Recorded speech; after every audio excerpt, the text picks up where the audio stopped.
everyone, Dr. Lawrence over here from Mental Health Aware Yoga.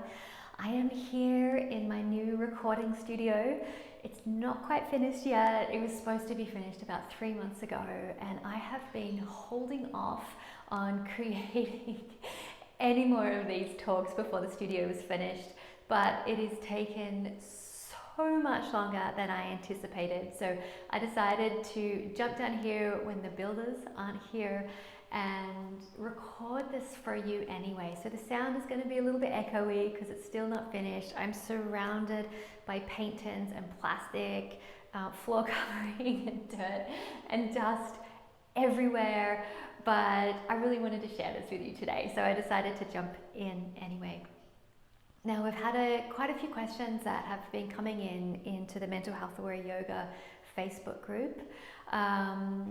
And so I wanted to start by answering a few of these questions. So the first question I have today is from Erika. And Erika says, I have a master's in psychology and I also have done several yoga teacher trainings, but I wonder if there's another training I could do that really ties these two together. Okay, great question, Erika. Thank you very much. And this is a question that I get quite a bit, so I am really glad that you asked it. So the mental health aware yoga training could be a great training for you.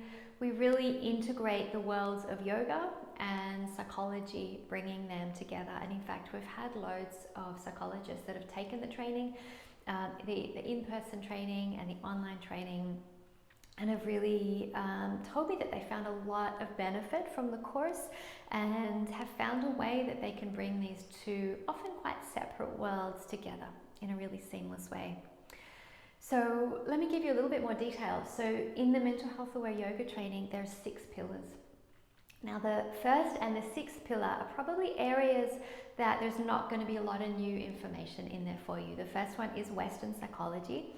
So in this module, we look at the DSM and other criteria for depression, so different depressive disorders, anxiety disorders, trauma, so PTSD and complex trauma, as well as we look at stress. So if you're already a psychologist, chances are you're all over this stuff. If you're not, it's going to be a refresher. If you are, you're going to hear it through my lens as well. And if you're really confident with stuff, you'll just glide through it. Won't be an issue. The 6th pillar is mental health crisis. So again, as a psychologist, you're probably all over this stuff. In the 6th pillar, we look at what to do if a student cries in class, if they're triggered by one of the practices or something that's happening in the space, if they have a panic attack, or if they disclose suicide ideation. So chances are, as a psychologist, most of that you're probably okay with. There might be a few things around crying in a yoga class and perhaps being triggered by yoga practices that might be new to you. So there might be some new content, or perhaps you're all over it.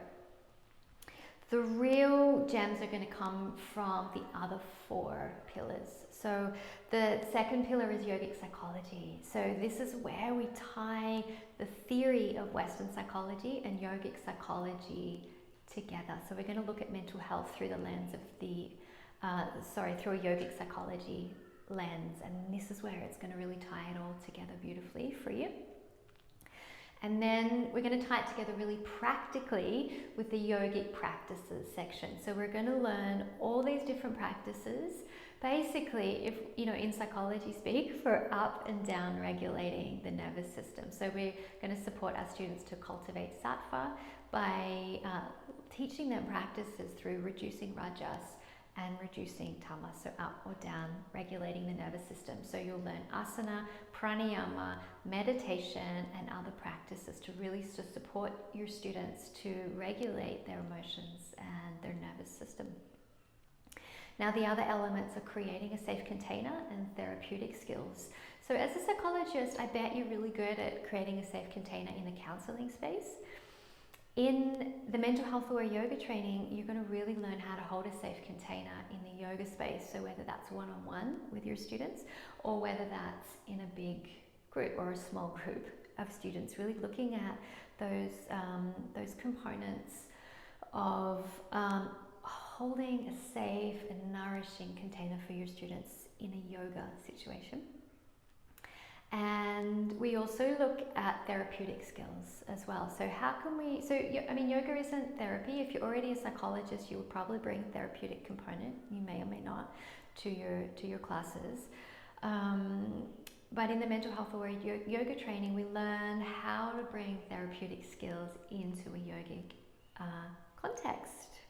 Okay, so I hope that answers your questions. If you have any more questions, feel free to ask them. We are very happy to answer any questions that you might have.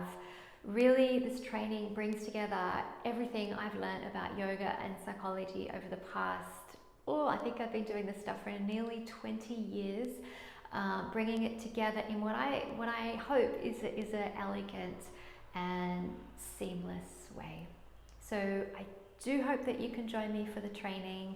You can sign up at www.mentalhealthawareyoga.com. Thank you.